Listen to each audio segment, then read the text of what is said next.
배꼽이라고 보시면 돼요. 배꼽 밑에 있는 여기 아랫배. 이 아랫배가 단전, 시골 부엌의 아궁이하고 똑같습니다. 그리고 이 가마솥은 위장이라고 보셔야 돼요. 그래서 여기 위장에다가 물을 넣고 생사를 넣고 불을 떼면 밥이 돼야 되는데 이 단전의 세기가 태어날 때 뜨겁게 태어나요. 뜨겁게 태어났다가 나이 들면 점점점 불이 감소돼요. 그래서 나이가 한 70, 80, 90 되면 여기 아랫배 불이 꺼지면서 싸늘한 시체가 돼요. 혹시 여러분들 열이 펄펄 끓는 시체 봤어요? 열이 펄펄 끓는 시체는 없습니다. 다 싸늘한 시체밖에 없어요. 자, 그래서 어린아이 때는 배가 따뜻하니까 이 밥이 잘 되는 거예요. 소화가 잘 되는 거예요. 근데 나이가 들면 이 불이 굉장히 약해지니까 쌀 넣고 물 넣고 불을 뗄 수가 없으니까 소화가 나이 들면 다 소화가 안 되는 거예요. 근데 나이 들도 소화가 잘 되게 하려면 어떻게 되냐? 아랫배의 화력을 높여줘야 돼요. 계속 따뜻한 물을 먹고 배찜질을 돌멩이로 하셔야 돼요. 돌멩이. 옛날에 기완장이나 구들장 같은 걸로. 전자레인지에 데펴서 하거나 전기 꼽아서 하거나 물 부어서 하는 핫팩 있어요. 가끔 하는 거 괜찮아요. 붙이는 핫팩. 그런데 그런 그 겉에만 뜨겁게 하는 거를 장기간 자꾸 하면 보상 효과가 있어서 뱃속에 오래 냉기가 생겨요. 그래서 그런 제품을 가끔 하셔야 되고 매일 할 수 있는 제품은 기완장이나 구장 돌로 된 제품이 있어요. 저희 판매도 하거든요. 요즘은 현대적으로 편리하게 만든 거 많습니다. 그래서 한문으로 원 정해서입니다. 월 원자예요. 깊이 들어가야지 보상 효과가 안 생깁니다. 그래서 저희 외할머니 같은 경우도 그 자는 방 이불 속에 기완장을 한 두세 개 놔두고 계속 달궈가지고 찜질을 옛날에 하셨다는 거예요. 그래서 80세 넘어서도 크게 아프지 않고 소갈이 안 하시고 그렇게 사셨던 거죠. 그래서 나이가 어릴 때는 배가 따뜻하니까 물이 잘 흡수돼서 위로 빨리빨리 쭉쭉쭉 올라가요. 이렇게 쭉쭉쭉 올라가요. 그래서 어린애들은 탈모, 주름, 흰머리 먹는 거예요. 근데 나이가 점점점 들어가면 어떻게 돼요? 배가 차가워지니까 물도 잘 안 먹고 싶고 물을 먹어도 흡수 안 돼서 못 올라가죠. 그래서 나이 들면 탈모, 주름, 흰머리가 생기는 거예요. 그래서 나이가 한 40 정도 넘어가면 여기에 아랫배에 얼음이 하나 있다 이렇게 생각하시면 딱 맞아요. 그런데 나이가 40 넘은 남자분들 중에 겨울에도 팬티가 입고 자고 겨울에도 얼음을 먹는다. 이거는 열이 많은 체질이 아니라 아까 말씀드린 심장이 과열되는 거예요. 어린애들, 혈기왕성한 5살 미만 어린애들이나 좋은 열이고 나이가 40, 50 넘어가면서 자꾸 덥다고 느끼는 걸 조심하셔야 돼요. 네. 그래서 우스갯소리지만 할아버지하고 손자하고 목욕탕 갔어요. 할아버지는 배가 굉장히 차가운 상태겠죠. 거대한 얼음이 하나 있다고 보시는데요. 그래서 뜨거운 물에 들어갔더니 할아버지는 이 아랫배에 있는 얼음이 녹아서 순환이 되니까 시원하다고요. 그래서 손자도 뜨거운 물 들어가니까 뜨겁다고 하는 거죠. 열덩어리니까. 목욕 끝나고 나서 이제 따뜻한 삼계탕 먹으러 갔는데 할아버지는 뜨거운 국물을 마시니까 아랫배에 있는 얼음이 녹아서 순환이 되니까 뜨거운 거 먹는데 시원하다고 그러죠. 근데 손자는 먹으니까 뜨겁다고 그러죠. 이해되세요? 그래서 나의 불세기가 다르다고 보셔야 되는 거죠. 그래서 이 아랫배를 계속 따뜻하게 유지하는 게 굉장히 중요하다. 또 이 방광염이 여자분들이 굉장히 많이 걸립니다. 사람 체온이 36.5도가 안 되면 외부에 있는 세균 바이러스는 시체로 인식돼요. 길 가다가 개나 고양이가 모드피로 죽어 있으면 걔네들 체온이 점점 떨어지겠죠. 그러면 세균하고 바이러스가 자연의 청소부잖아요. 들어붙어가 막 부피시켜서 없애줍니다. 근데 이 방광 쪽이 내는 거예요. 제왕절개를 했다, 무슨 난소를 드러냈다, 맹장 수술을 했다 그래서 수술을 해버리면 타이어 바람 빠지듯이 기운이 더 빨리 새나가요. 어쨌거나 배가 차가워지면 외부에 있는 세균 바이러스가 시체네 인식하고 들어붙는 게 방광염이에요. 그러면 항생제를 쓰면 좀 괜찮아지겠죠? 근데 항생제 안 쓰면 또 시체네 하고 들어붙는 거예요. 그러니까 항생제만 쓰면 안 되고 체온을 높여야 되겠죠. 그거는 약을 안 써도 된다는 거죠. 그죠? 방광염은 배를 나타나게 하면 되는 거고 남자한테는 전립선이라는 게 따로 있어요. 여자한테는 없고 이게 차가우면 부풀어 버려요. 시체가 부풀어서 없어집니다. 학창 시절에 이런 얘기 들어보셨을 거예요. 야, 너 얼굴이 오늘 푸석푸석해 보인다. 부풀어 있다는 뜻이에요. 갈등이처럼. 그런데 며칠 지나서 야, 너 얼굴에 붓기가 쏙 빠졌네. 이 혈액순환 잘 됐다는 소리예요. 나이가 드셔가지고 배가 차가워지면 전립선이 부풀어지는데 이걸 자꾸 긁어내는 수술이나 전립선을 줄이는 약만 써서는 안 되고 그것과 더불어서 배를 빨리 따뜻하게 해줘야지 그런 적이 치료된다는 거예요. 곰팡이만 닦아내는 게 아니라 습기 제거도 같이 해야 근본적인 치료가 된다는 거랑 같은 얘기고요.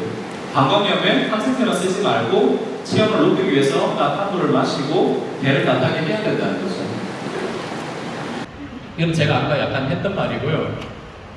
제주도에 만약에 이렇게 암을 치료하는 곳이 생기면 굉장히 좋을 것 같고, 이 밥 먹는 속도는 제가 이제 의사들한테 물어봤어요. 어느 정도 먹어야 밥을 천천히 먹는 겁니까? 밥 먹고 나서 20분이 지나야지 포만감을 느끼는 렙틴이라는 호르몬이 뇌에 전달이 된대요. 근데 20분 안 돼가지고 먹는 사람들도 되게 많거든요. 이걸 이제 비유를 들자 그러면 자동차가 시속 150km로 달려요. 그럼 브레이크 잡았을 때 바로 서요? 미끄러져요? 50km 달리다가 브레이크 밟으면 어떻게 돼요? 좀 바로 좀 쓰겠죠?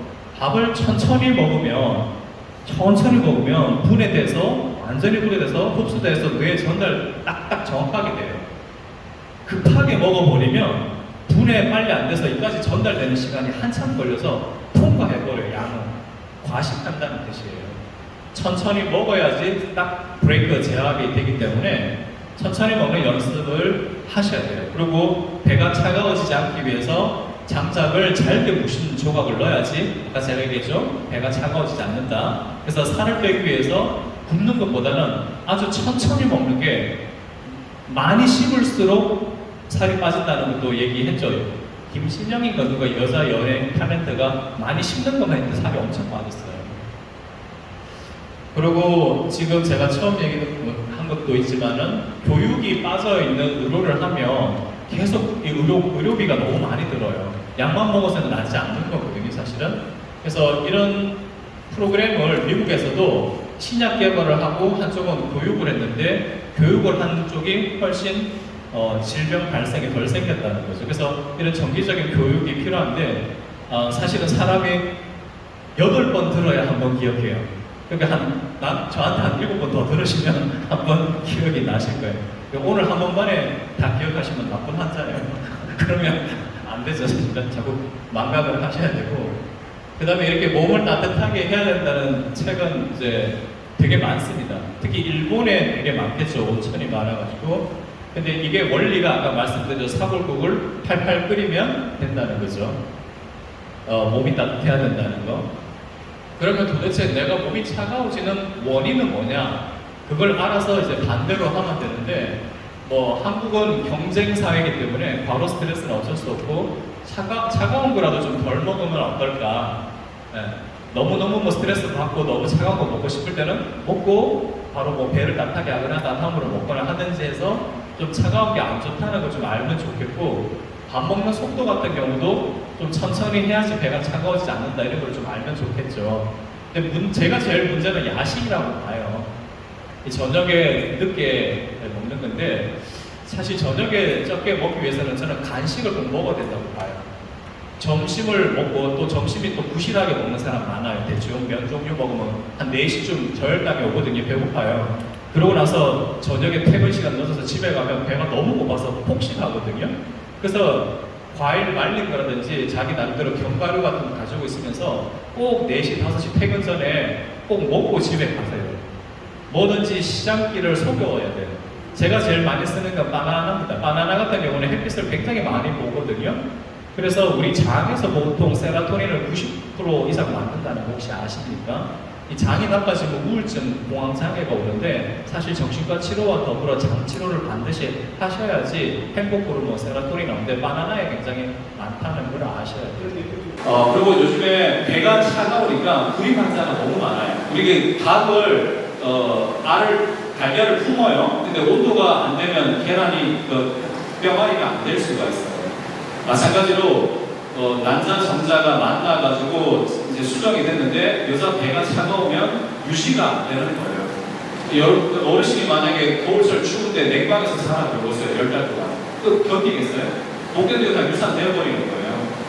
그러니까 사실은 이 저출산 때문에 뭐 저출산은 뭐 교육도 있고 집 문제도 있지만은 16년간 280조를 국가가 지원했어요. 시험과 나기 인공수정도 많이 했지만 쌍둥이도 많이 나오고 몸이 안 좋아진 임산부, 산모도 너무 많아요. 그렇기 때문에 사실은 그런데 과학적인 접근만 할 게 아니라 우리 전통적인 방식 중에서 배를 따뜻하게 하는 방식을 남자도 그렇게 해서 뭐 남자는 무조건 뭐 정자 때문에 시원하겠다 이것도 아니에요. 사실은 배를 차갑게 하면 혈액이 노폐물이 되고 혈액 속에 제일 깨끗한 것만 모아서 남자 정자가 되기 때문에 사실 남자도 배를 따뜻하게 해야 되는데 어쨌거나 그런 어떤 기능적인 부분을 살려놓고 임신을 시키면 굉장히 임신이 잘 됩니다. 사실 꼭 한약을 먹지 않더라도 근데 그런 게 노력이 좀 국가가 좀 저는 부족하다고 봐요. 옛날에는 임신하기 전에 태일이라고 해서 좋은 날짜를 받아왔어요. 그리고 천둥 치고 비바람 칠 때 합방 절대로 안 합니다. 취포 입방, 취하거나 포식, 밥만 많이 먹어서 절대 입방하지 않아요. 몸도 나빠지고 좋은 자식을 씨앗을 거둘 수가 없는 거죠. 그렇게 임신하고 나서 10달 동안 시어머니가 사과나 배도 전부 다 모양 좋은 것만 보여주고 한국의 한옥도 임산부가 하고 걸어야 될 걸음수를 계산해서 만들었다고 하시더라고요. 굉장히 한국은 과학적인 나라입니다. 그렇기 때문에 한국이 이황 선생이나 이율국 선생이나 김치숙 선생님 같은 위대한 사람들이 많이 나왔던 그런 민족인데 지금은 그런 사람이 나오기가 어렵다는 거예요. 왜? 환경을 너무 더럽게 만들고 있어요. 그래서 구준물 같은 데서 아기가 나오니까 태어날 때부터 안 좋은 아기가 태어나는 거예요. 그래서 이렇게 구준물 같은 상태에서 인위적으로 시험과 나기만 시킬 게 아니라 인공수정만 할 게 아니라 환경을 바꿔놓고 저는 해야 좋은 인재가 나온다고 봐요. 게임을 좀 한다고 엄마가 얘기했는데 엄마를 찔러 죽이는 그런 일이 30, 40년 전에 없었잖아요. 저는 그거를 무조건 데리고 가서 상담 심리만 한다고 정신과 구성만 한다고 될 게 아니라 먹거리가 잘못되어 있고 임신 때부터 잘못되어 있고 씨앗을 뿌릴 때부터 잘못되어 있다고 이렇게 거시적으로 봐야 된다는 거예요. 근데 그런 걸 볼 줄 아는 정치인들이 있을지 저는 의문스러워요.